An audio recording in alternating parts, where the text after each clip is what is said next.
What's up, all you flickin' fanatics? Welcome back to Flickin' Real. We got episode 2 of She-Hulk. I don't even know. Is there a title?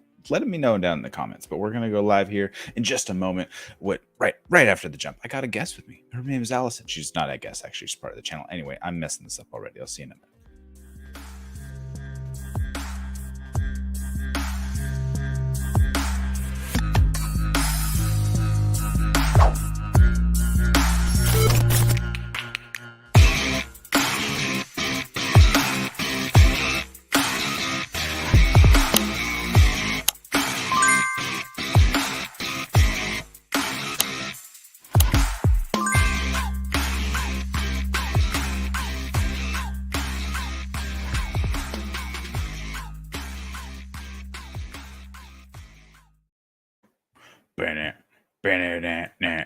I always nod my head to my own thing, my own video that I made myself.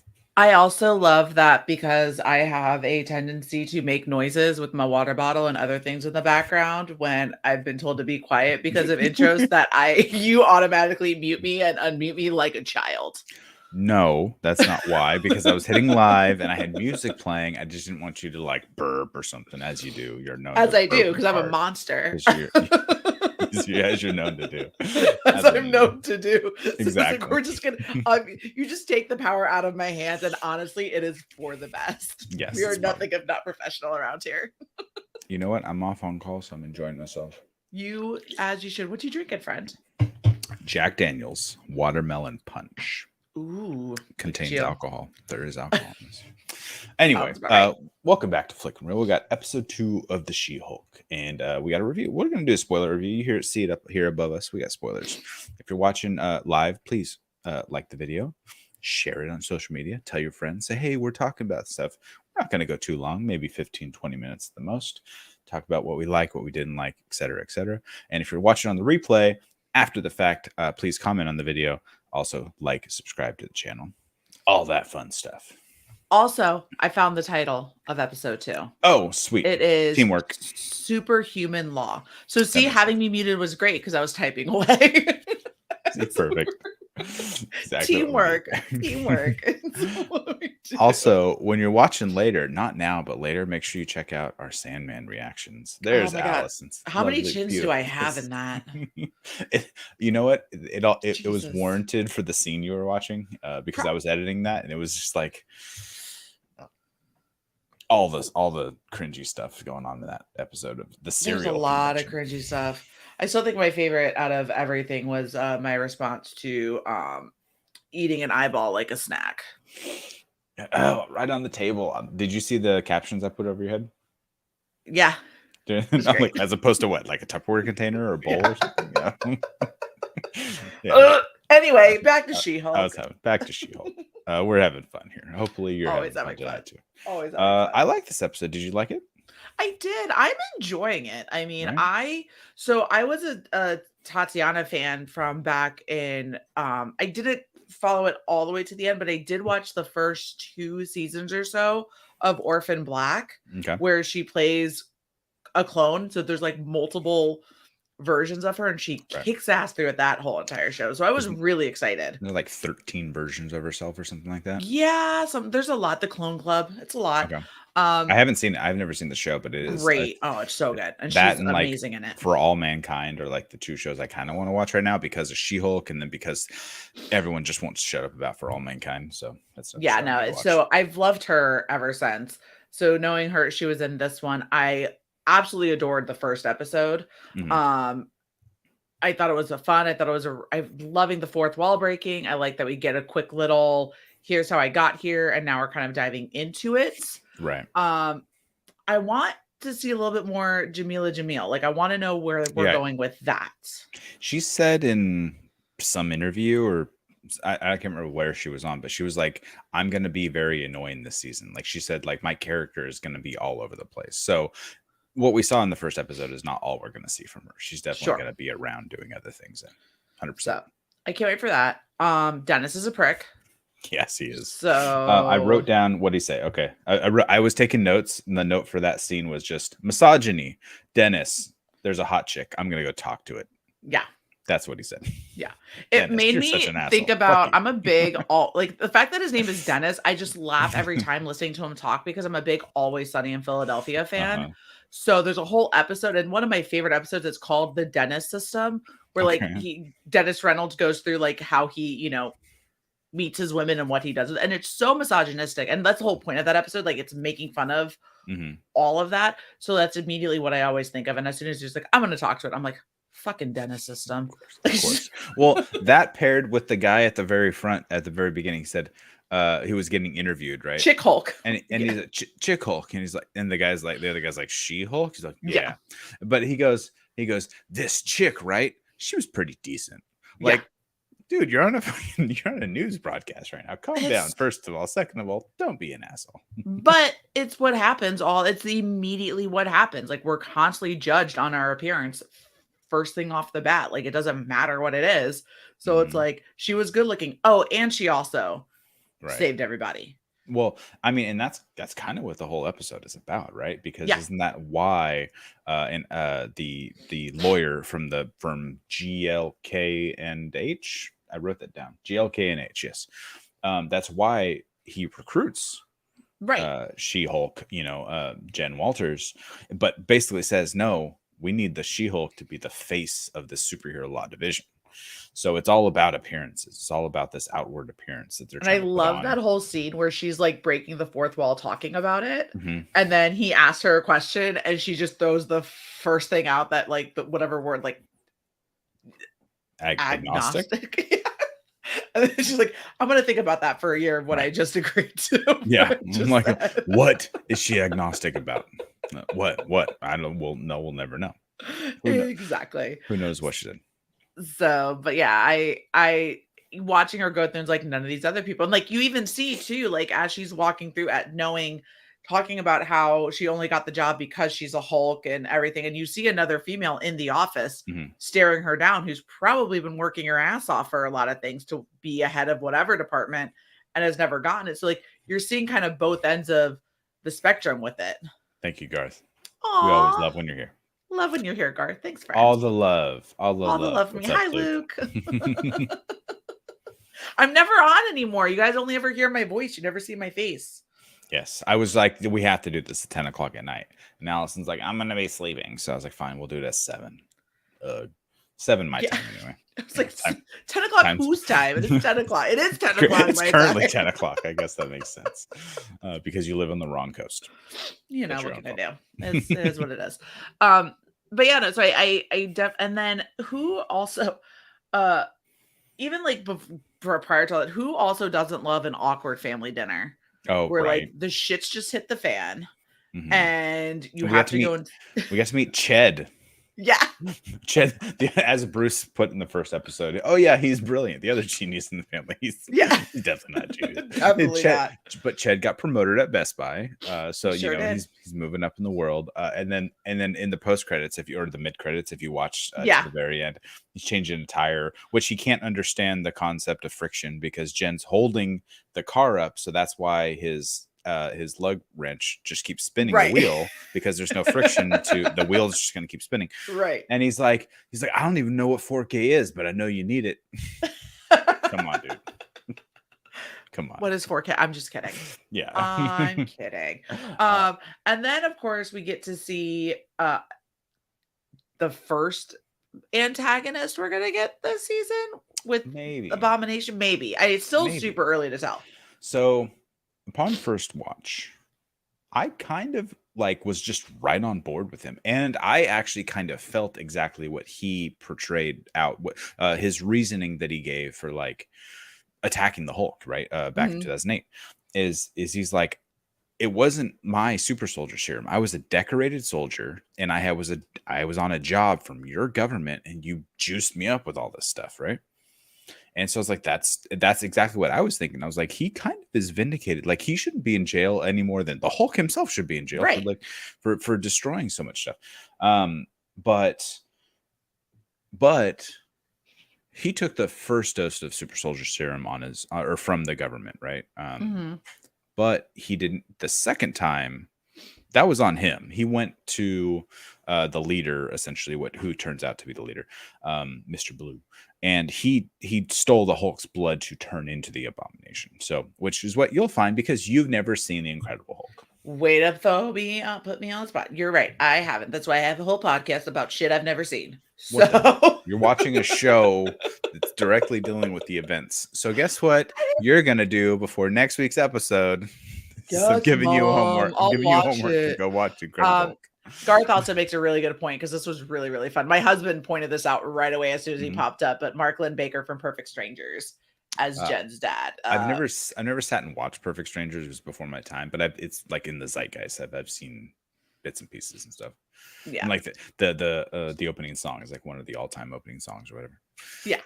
So yeah, that it was fun. It was always fun seeing like these older, like established actors from always get this bit role in the new hot TV show or whatever. Yeah. That's fun. Another little fun tidbit. So there's this podcast that I listen to called Doughboys, where it's a comedy podcast. They go and they review, chain restaurants. I thought you were going to say Big Me, Little Me from Scott Lang. No, but just kind of a little like fun note of like them throwing in like writers' names or like PA's names into things. One of the producers back in the associate producers a few years ago his name was Yu Song. His name is Yu Song Liu. And he left the show and he became a PA on SheHULK.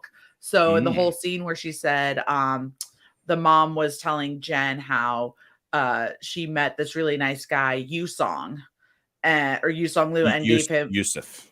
No, Yu Song. I believe it was Yusuf. I was watching with captions. It was Yusuf. That's probably because he can't spell the right way. Anyway, whatever. We're going to debate this till we die. It's fine. But supposedly that is the name of, that's where the name came from, because he's one of the PAs on the show. I mean, it could be. They like to throw that in there too. And I think that's actually what the name GLKNH is. It has to do with the creators of the show and stuff like that. Oh. So it does make a lot of sense. They always like to throw in, because names are names. They don't mean too much unless they mean something to someone. So it makes sense. This is a fun little point from Garth. He meant, he liked that he also mentioned the 6 soulmates that he met through pen pal letters. We saw them in other trailers with the 6 women in white with flower crowns like Midsommar. So he has his own little Manson cult. Right. Don't we all? No, we don't. That's fun. And Luke, we'll touch on that in a moment. But yeah, so she loses her job though. And so she has to go hunting for something. Did you see any of the like the Easter egg videos that were popping all over from like new rock stars and all the people today? Nope. So I'll bring up this image real quick. So this image, do you see first of all under Iron Man 3s? So that's cool. Tony Stark gets his own shoe, like Jordan. Man fights with metal claws in a bar brawl. Oh. Okay. Why is there a giant statue of a man sticking out of the ocean? So finally, they're addressing Tiamat. I think this is the first thing post Eternals to actually address the giant celestial sticking out of the ocean. Yeah. Okay. So man fights with metal claws in a bar brawl. What does that mean? I was actually going to cut out a clip of the first X-Men movie and play it, but I didn't have time. Totally forgot. So they're kind of referencing some X-Men action, maybe. Yeah. Right. Yeah. That'd be sweet. I almost said Logan Wolverine at the same time. I was going to say Wolverine, but I paused, so I didn't flub my words. So that's kind of fun. So I mean, it's a hint, but I was thinking about it too. Oh, this is fun. He said, if you look at the top of it, find Ant-Man, like where's Waldo, and the code scan takes you to this She-Hulk website. That I didn't know. That's really fun though. That's neat. This is Garth. Do you want a job? There's always so many like QR codes and stuff that take you to like fun websites and whatnot. So it's always really cool. Garth wants to be a host. You don't need me anymore. Garth is great. He knows so much. He does. I love Garth so much. Arguing with him, we were over on the Cinefanatics page arguing, doing our rankings of the second half of the MCU phase. I can't remember which phase it was. You were probably wrong. It's fine. All the Captain Americas, and he wanted to rank them all A tier. So it was fun to argue with Garth. I mean, Winter Soldier is A tier, so 100%. S tier, really. S tier, actually, yeah. It's still my S tier movie. Anyway, back to the show. So, how do you think Abomination got out of prison? Have you seen Shang-Chi? Yes. then you know exactly how he got out of prison. I need to go back and rewatch Shang-Chi. I think you do. I think you do need to go back and rewatch Shang-Chi. I think you very much do. Do you remember in Shang-Chi when they show up to the underground fighting in Macau or wherever his sister owned that fight club? Oh. And Abomination was fighting with Wong in the cage when they showed up. Oh. And then at the end, they're in the at the end of the fight, right before Shang-Chi himself goes into the cage to fight his own sister. Wong just opens up a portal, and he's like, "Come on, let's go, Emil." And they go taking off together, and he takes them back to prison. Oh, got it. So Shang-Chi essentially takes place, or rather, SheHULK is taking place around the events of Shang-Chi. Yes, okay. Granted, this was discovered video from the events. We don't know how long this could have been on a cell phone for 6 months. Right. And it's kind of making an issue for her case of why he should go on parole or not. Right. Now it's going to be a problem that, I love that portaled is now a verb. Yeah. I love that. I love it. I was rewatching No Way Home the other day, and Jacob Batalon, Ned's character, was like, I got Doctor Strange magic now. Yeah. He's like, that's cool. I can do it. Doctor Strange magic. Yeah. Okay, that makes sense. Now I'm getting all my pieces together. Yeah. My brain's all over the place. So what I was thinking, though, kind of touching on the whole possible X-Men, possible Wolverine of it all, is we have now had, and Rocket says this in Endgame, we have now had 3 Infinity Glove snaps all happen on Earth, right? Mm-hmm. So it happened in 2018, jump forward 5 years. It happens again twice within the matter of about 2 hours or so, however long the battle, the final battle lasted in Endgame. But the Hulk snapped and then Tony snapped, right? So we have all this, and Rocket straight up says, this is all gamma radiation. So I'm thinking, because this show probably takes place a year or so later, the GLK&H is creating a whole new division, because he even says more and more superhumans are coming out of the woodwork. Mm-hmm. Who are these superhumans? They're probably mutants. They are probably humans who had the X gene inside of them, and they needed a catalyst to jumpstart it. Well, the frickin' Infinity Glove causing all this gamma radiation and it snapping twice in the matter of a couple of hours a year or so ago, prior to the events of the show, which 2019 our time, it was 2023. We don't know the exact date. I'm sure there might be a date on some newspaper somewhere in the show. Someone can tell us. Garth probably knows. He's going to put it in the chat here shortly. I think the events of Endgame directly created. Now, apparently, and this is from a new Rockstars video, apparently the original origin of Wolverine was partly because they were doing super soldier experiments on him. Right. So they could, because they haven't had mutants for that long, they could say, oh, Wolverine's mutant X gene was created because the super soldier serum activated it, or something to that effect. And I'm sure we'll find out more once we get Black Panther Wakanda Forever, because Namor is supposed to be a mutant as well. And why has he been around so long? Because he's obviously, something. So they're going to somehow have to like explain away why these people have all these powers, right? Sure. So that's my guess. She's going to be taking on the Superhuman law firm division to combat all these mutants. Maybe Titania will be revealed as a mutant, because some random chick who just has powers all of a sudden. Who just like bust through walls like the Kool-Aid Man. Exactly. Hello. Oh no. Oh yeah. Oh no. Oh no. I'm excited to see where it goes. Like, it's really fun. I'm starting to see you slowly but surely all the little pieces are starting to add, right? Which is fun to like finally get to that next stage and seeing where we end up getting to take us, because 2026 we're getting the new Avengers movies. So I'm really hoping that things start. I want things to start. Like these first times has been enjoyable, but I'm ready for some more action. Like I'm ready to really see some like, okay, who are my antagonists? Like, who are my bad guys? Who are we fighting? What's going on? And like getting a deeper story going. We're getting what, 9 episodes, I believe. Yes. So the next episode will be the end of Act 1, basically. You know, we got our 3 episodes out of the way. There could be a little bit of action, reveal the antagonist. Act 2, which will be episodes, 4, 5, and 6, will be her peaking and spiraling, right? Because that's always how a movie structure works. Is you got to go downhill before the Act 3 can ramp up and the hero wins at the, that type of thing. So that makes a lot of sense. So at the end of episode 3 and or 4, we should have some action where we kind of revealed what we're dealing with. Real quick too, think about it. When she's on the phone with Hulk, he's in the spaceship. One, is that the spaceship that caused their accident? And I think 2, the colors where's he going? Right. So the colors are the same. I would imagine he's going back to Sakaar. That was definitely something I wanted to bring up, but we don't know. Probably World War Hulk, which they touched on in Ragnarok, right? Marvel, for whatever reason, can't do a Hulk movie. Marketing rights and this, that, the other with Universal, but they can have Hulk as a secondary character. There's probably some sort of like timeline of screen time he's allowed to have or something, so they have to keep it underneath that. So my guess, and I was talking to Monty on Twitter about this, shout out to Montyverse Pat, and probably in my opinion, Banner thinks he got control of the Hulk, right? He's in the driver's seat now.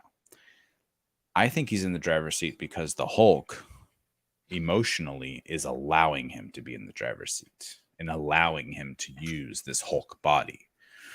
Because he didn't want to come out and play in Infinity War. He said "fuck off" and dipped out. He wouldn't fight the oncoming horde of Thanos' army. So I think that maybe he'll decide that he's had enough and he'll want to come back out, and then there will be some conflict of them fighting over who's in control, and maybe it'll turn out to be a huge rage monster thing of some sort.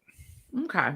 Or maybe that's something they'll announce at D23 in like a week and a half, 2 weeks. Is that, hey, we got so soon. I totally forgot about that. We got the rights to Hulk back, and we're gonna do a World War Hulk movie in Phase 6 between the Avengers movies or something. That'd be so cool. Garth also brings up that there are other Marvel characters with claws, so he thinks it might be someone like Owl. He came before Wolverine in the comics. And he's a Daredevil villain, and we do know we're getting Charlie Cox and Daredevil in this, so 100%. that would absolutely, I feel like that would make sense.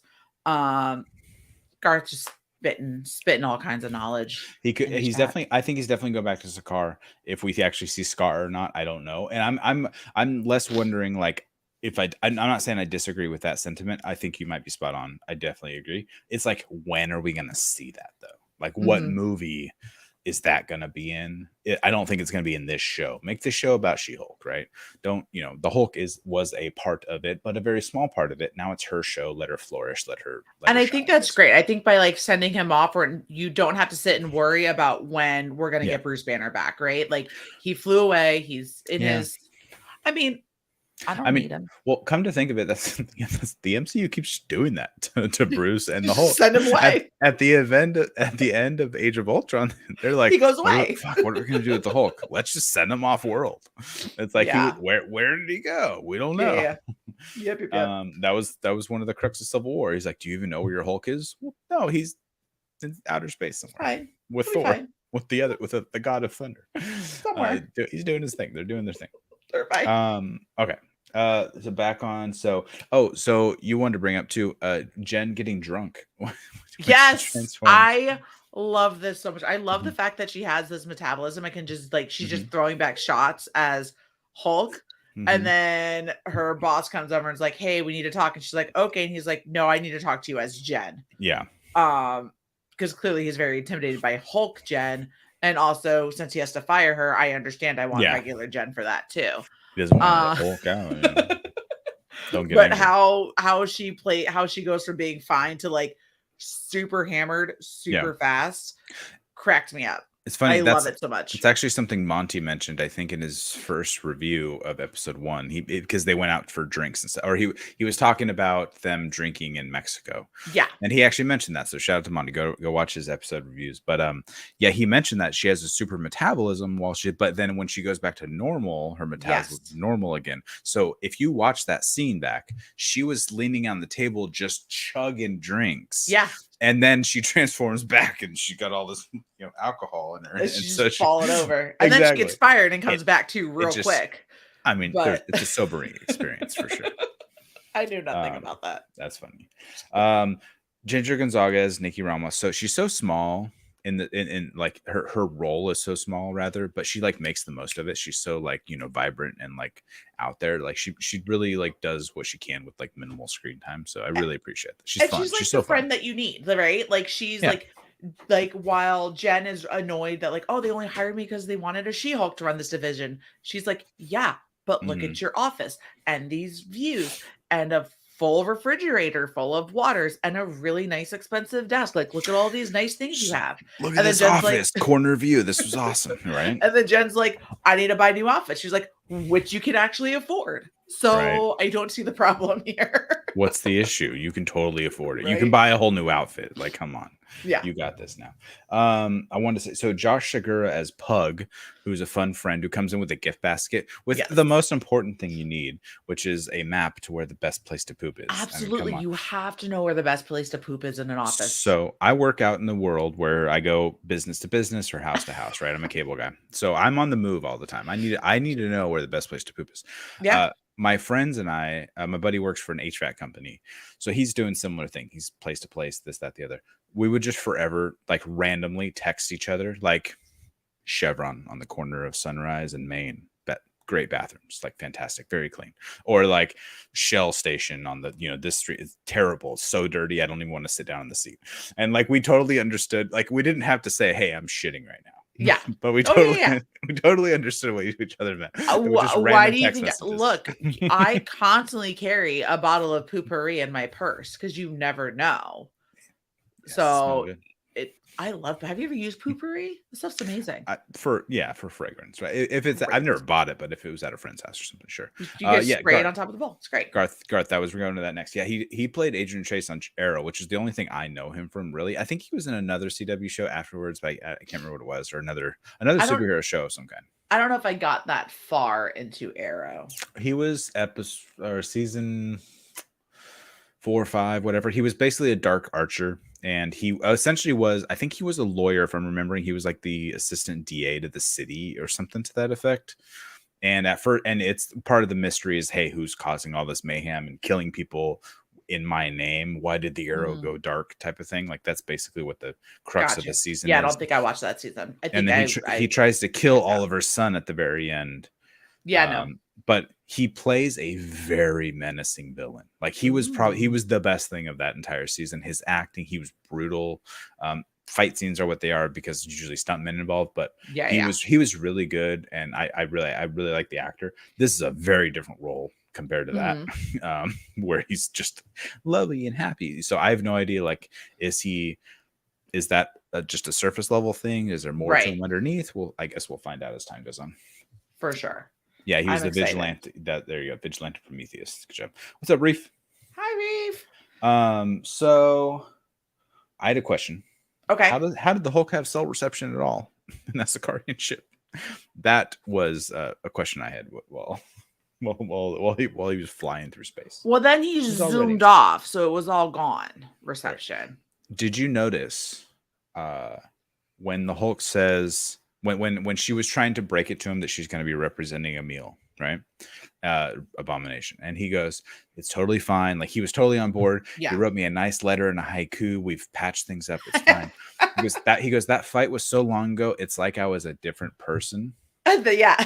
she looks straight at the camera and she goes, right? Like she was breaking the fourth wall. It was such a it was so quick, and then she just went back to the conversation. It was hilarious. It was really good. I loved it. I really do. So I don't know, and I probably have to go back and rewatch again Monty's video essays, everything.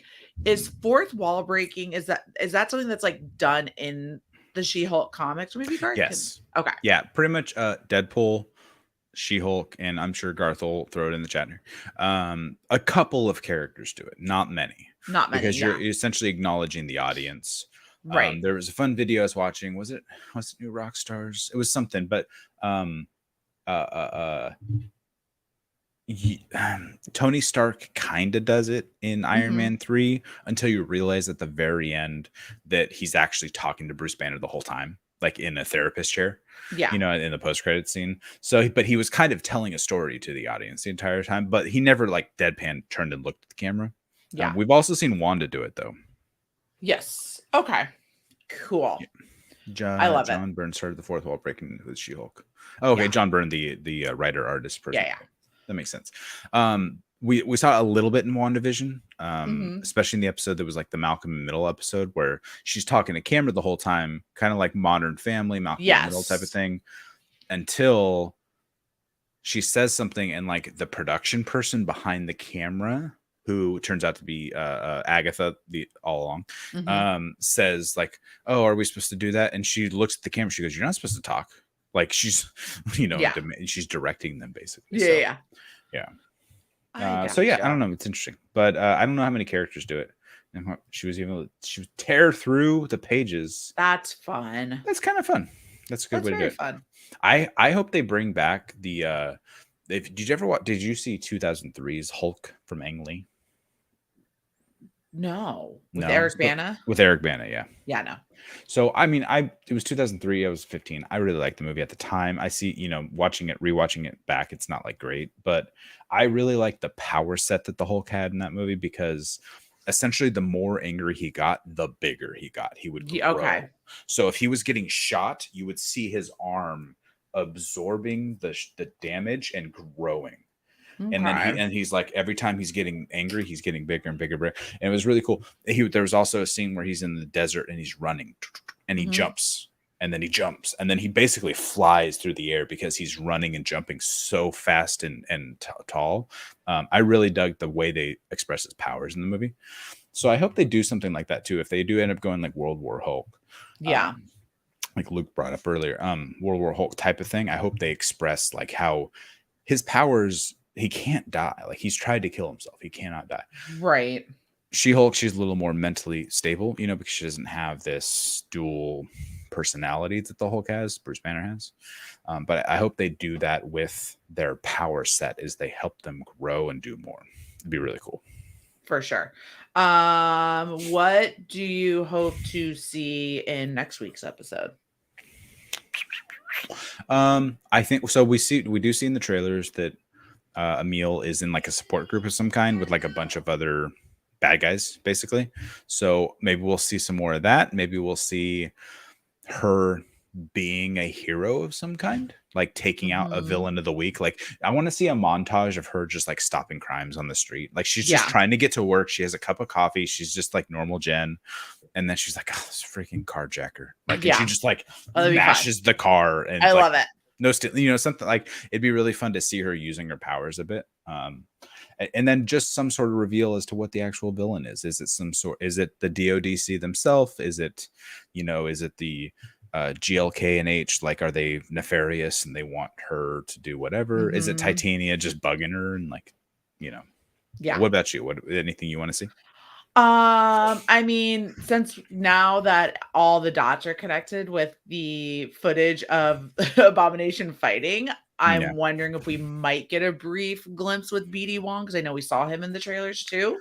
Yeah, so, BD Wong, that is not BD Wong. No, it's Benedict Wong. Benedict Wong. Though its name does start with a B. BD Wong was from Jurassic Park and Law and Wrong Order. One. Yes, very different.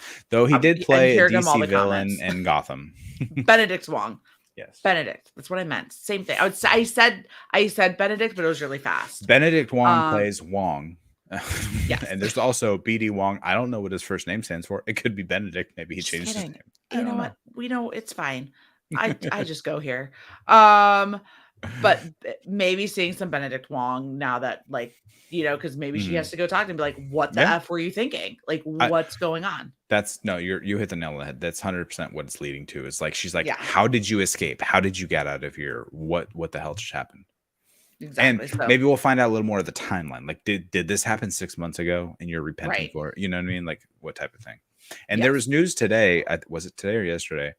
That the Thunderbolts were released. And Abomination, Titania is on the crew. U.S. Agent, Winter Soldier himself. Who else? Was there anyone else in there? I can't remember what the news story said, but maybe. I don't know. Fine. We'll get more of that. I'm excited. I can't wait. Oh, what does Garth say here? You think the GLKNH main bad guy set up Titania? That could, yeah, he could be like, he was basically testing Jen. So, like he wanted her to kind of reveal himself. Maybe he got hint that, whatever was going on. But then again, we do see in the trailer that there was a transforming judge into what I think was pointed out from a reveal video type of thing as Guardian. Or was it a scroll or some sort of elf or something like that? So there's definitely going to be some, punching, kicking type of stuff going on. Speaking of scrolls, I need more Ben Mendelsohn in my life. Yeah, right. I love Ben Mendelsohn all the time. That's all I need. Cool. I like it. I dig it. I can't wait. Any last moments from this? Let me see if there's any other notes I had. I don't think I have any. I think Ched needs to learn what 4K is. Ched needs to learn what 4K is. I love how her parents are just using her for like chores around the house. Like, hey, look, go those lift that heavy fucking water jugs are heavy as shit. Oh, I like when she hangs the TV and Jed's standing there going, I could have done that. She's eating. I could have done it. Do it, bro. Yeah. That was great. Do it then. Awesome. Well, what else we got going on this channel? What little plugs can we do? So much going on in this channel. You know what else we got going on? We got Sandman reactions. I don't episode 9 is out. Episode 8 Allison, I was going to say Salamone. Allison took care of episode 7, 8, 9. I'm going to try to get 10 out. I don't know if I'm going to be able to get 10 out. There's something wrong with the audio. I'm going to have to play with that, Jesse. We're working on it. So I got to work on that and really figure out. We got a new commenter all in the game. I don't recognize your name. I mean, you're not wrong, but also think she just needed the job. So you're probably right. I mean, that's more realistic. You're definitely correct. Like, hey, how much work am I actually going to be doing? Right. Apparently only a meal. Like that's the only caseload. He's like, yeah, you just deal with one. Just this big high profile one. That is going to be pro bono. I mean, if you think about it, he specifically requested her. So that may be the only reason that they even came. He's like, okay, cool. We can get this high profile client. It's all for, repping up their name, but we have to go pick her up. Oh man, she doesn't have a job. She got fired, like that type of thing. Let's go pick her up. Sounds cool. Yeah. So we got, also don't forget, we got You've Never Seen It, the audio podcast over where you get all of your audio. This one right here, hosted by yours truly, coming up. We just dropped our episode on Alfred Hitchcock's Psycho. And this coming Tuesday, I hear that episode is crazy. You're so cute. But this Tuesday, I got to chat with the lovely meme queen herself, Jen Kemp, all about Hitchcock's The Birds. Oh, okay. So, another Hitchcock movie. Why not? Just you know what? I've never seen either of those. Good for you. I've never seen all like more than half. You don't even listen. It's fine. I play them for views. just to prop up our own channel. Also, I'm kind of listening when I'm editing them. So exactly. So it's perfect. Yeah. There you go. All right, hold on. Awesome. Stop. Hit the brakes. Reefism. Come on, bud. What? Get out of here. What's going on with your life? Okay, so listen. Jesse pestered me for a year. I had never even heard of this. I've heard of it. Like Joseph Gordon-Levitt was supposed to do it. Whatever. Never became a movie. Turned into a series. Apparently, then there was an Audible, and Jesse like pestered me forever. If you have any Audible credits, or if you're willing to buy it, like do it. Sandman Act 1 and Act 2 were incredible, and Neil Gaiman just teased they might be releasing Act 3 pretty soon. And look up the cast; it's incredible. James McAvoy plays Dream Morpheus, the Sandman himself, in the Audible, and it's a presentation. Every single other character has a different voice. It's not just a monotone narrator reading the whole thing. It's awesome. Fantastic, the Audible. So if you have earbud time, like with whatever your job is, or driving or whatever you want to do, I definitely recommend it. The show I did not think could live up to it, and it absolutely does. The show is fantastic. I loved it. Episodes 1 through 5 are a very contained story. Episode 6 is a bit of a standalone. 7, 8, 9, and 10 are its own story, or the second half after, the episodes earlier in the season. And then episode 11 was a surprise. No one knew that was coming until it just randomly dropped one day. Mm-hmm. And it's also kind of a standalone story. Yeah. And that's kind of what Act 2, because Act 1 of The Sandman was pretty much all of season 1 for the most part. Mm-hmm. They rearrange some stuff. They do some stuff. They make it work. Act 2 is kind of more anthology-ish, where you're not going to have a full season story arc. You're going to have like 2 or 3 episodes, 2 episodes, 4 episodes, 2 episodes. Like you're going to have smaller story arcs that kind of all add up together. Go watch it. Please. Do it. Please do it. It's great. And follow us on the Twitters. Listen to Garth. Yes. Follow us on the Twitters. Allison Salamoni. That's at Sean Wingblade. There's my finger. There we go. Yeah. Can I pull your finger? Nope, not the wrong way. No, wrong way. Nope. So we'll get there eventually. See you next time. We appreciate you all. Later.